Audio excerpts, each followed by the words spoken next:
Venture with us into the heart of Louisiana, where the Myrtles Plantation weaves a haunting tale. History intertwines with ghostly lore, creating a chilling narrative that's hard to ignore. Welcome to Top Thangs, where history's whispers transform into today's echoes. In this episode, we journey to the heart of southern Louisiana, to the Myrtles Plantation, a place where beauty meets tragedy and the past never truly rests. Dubbed America's most haunted home, Myrtles Plantation offers more than just tales of the paranormal. It reveals stories of love, loss, and the undying human spirit. Let's peel back the layers of time and uncover the truth behind the ghostly lore that haunts this antebellum relic. Are you ready to step into the unknown?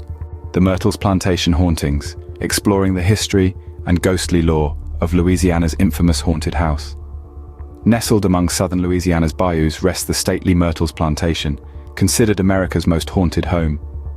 Behind its antebellum facade lurks a turbulent legacy of tragedy and death, which spawned ghostly tales now synonymous with the paranormal. For decades, chilling accounts of unsettled specters at Myrtles have evoked both curiosity and skepticism. What truly haunts this former plantation? Let us illuminate the truth within tales of voodoo, toxic romances, historical horrors, and lingering ghosts that shroud Myrtles Plantation to this day. Origins and turbulent history.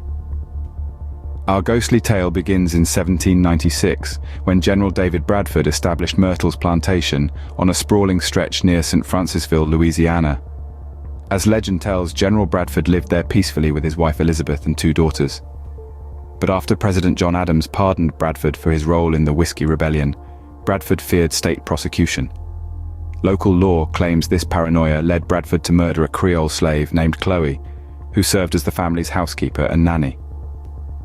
After Bradford's death by natural causes in 1808, his widow Elizabeth remained at Myrtles until Clark Woodruff, a prominent lawyer, purchased the plantation in 1834.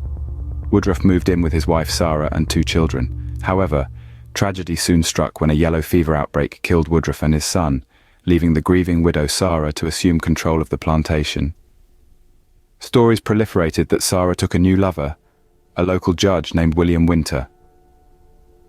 Gossip held that Woodruff's daughter Cornelia also fancied the same judge, fueling a bitter rivalry between mother and daughter. In 1871, Cornelia died just after her birthday from unknown causes, spurring suspicions of poisoning orchestrated by the jealous Sarah. A year later, Sarah succumbed to similar abrupt illness, closing out 2 decades of misfortune at Myrtles Plantation. But according to legend, the duo's troubled spirits still lingered there, awaiting vengeance. Murders, deaths, and motives under scrutiny. The juicy historical lore of Myrtles Plantation sets the stage for its infamous ghost stories, but separating fact from dramatized fiction requires close scrutiny of the mysterious deaths surrounding Myrtles. Let's examine the evidence behind 3 key events. Chloe's murder. There is no historical record of any slave named Chloe connected to the Woodruff plantation. Bradford's clemency also made him unlikely to panic into murder. Chloe was likely a fictional embellishment created later to romanticize the hauntings. Cornelia's death.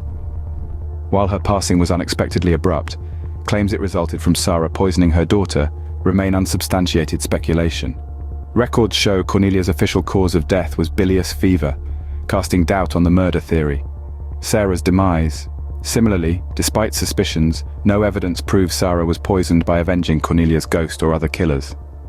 Her death certificate states the cause as congestion of the brain and lungs. While the women's overlapping fatal illnesses within a year seem eerie coincidences, documented evidence points to natural causes rather than foul play. The glamorous murder plots were likely imagined later to sensationalize Myrtles' ghostly reputation. With no sound historical basis for the titillating claimed homicides, we must reconsider what truly lies behind Myrtles' hauntings. Tragedy to lore. Ghostly tales through generations. Beyond contested murder theories, the plantation did see ample tragedy that could nourish paranormal lore. Records confirm Bradford's son drowned on the grounds, and yellow fever epidemics repeatedly afflicted the Myrtles inhabitants. These misfortunes, coupled with slavery-era horrors, supplied inspiration for ghost stories. Oral histories shared by locals and staff nurtured Myrtles' haunted ambience over generations through compelling, if unverified, ghostly tales. Chloe. Though likely fictional, the slave assassin myth spawned chilling accounts of her vengeful spirit still haunting Myrtles to avenge her own murder. The Woodruffs. Visitors speak of encountering Sarah Woodruff's forlorn ghost drifting the plantation, and daughter Cornelia's tiny spirit footsteps are often reported. William Winter, the home's former library, where the judge allegedly courted Sarah, frequently sees unexplained cold spots and voids. The boarding house victims. During its time as a temporary hospital and boarding house, death from disease bred stories of anonymous ghostly inhabitants whose pleas haunt the walls. While murky on historical fact, the plantation's tragic legacy and evocative setting fertilized an atmosphere ripe for imaginative ghost lore. These decades-old haunting accounts got woven into Myrtle's ambience, becoming attractions for modern paranormal tourism. The antebellum mansion found rebirth as a haunted hotel, forever linked with Louisiana's regional ghost culture. Recent unveilings at the Myrtles Plantation. In the ever-evolving tale of the Myrtles Plantation, recent events have further cemented its reputation as a nexus of the paranormal. A photo shared in early 2023 captured what many believe to be the ghost of a child, speculated to be one of the Woodruff children, lingering behind a group of visitors. This image, posted on the Myrtles Plantation's Instagram, has reignited interest and debate among skeptics and believers alike. Furthermore, the legend of Chloe, a slave accused of poisoning the plantation owner's wife and children, remains a focal point of the Myrtles' ghostly lore. Despite the absence of historical records to confirm her existence or the grim tale associated with her, guests and staff continue to report sightings of Chloe's spirit. These accounts are complemented by experiences of the whistling ghost and other unexplained paranormal phenomena, from ghostly figures and strange noises to cold spots and invisible forces. The Myrtles Plantation, with its rich history and beautiful architecture, continues to attract visitors not just for its haunted reputation, but also as a site of historical significance.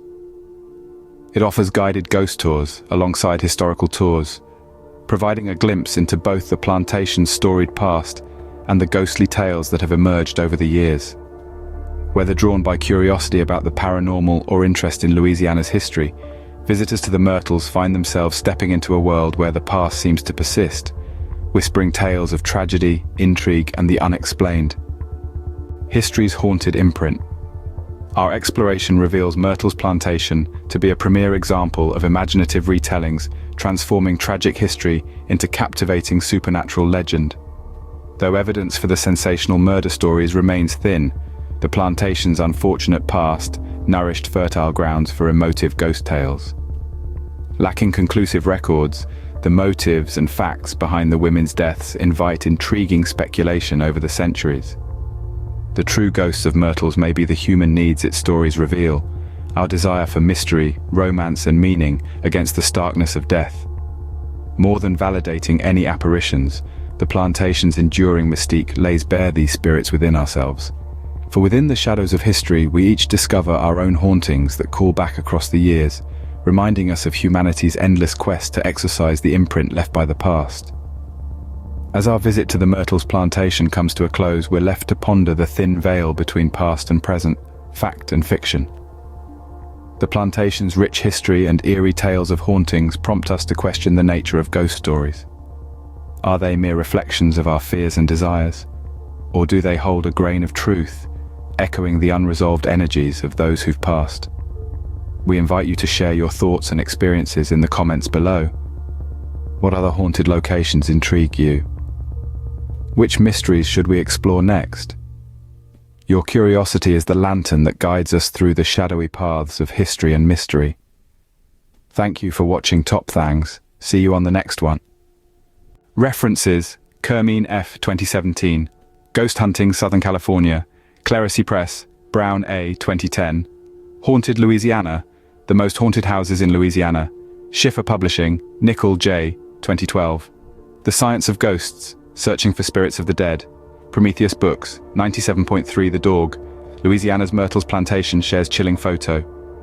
iHeart, Ghost Child photographed at notoriously haunted plantation in Louisiana. The Yucatan Times, Haunted Myrtles Plantation Hotel.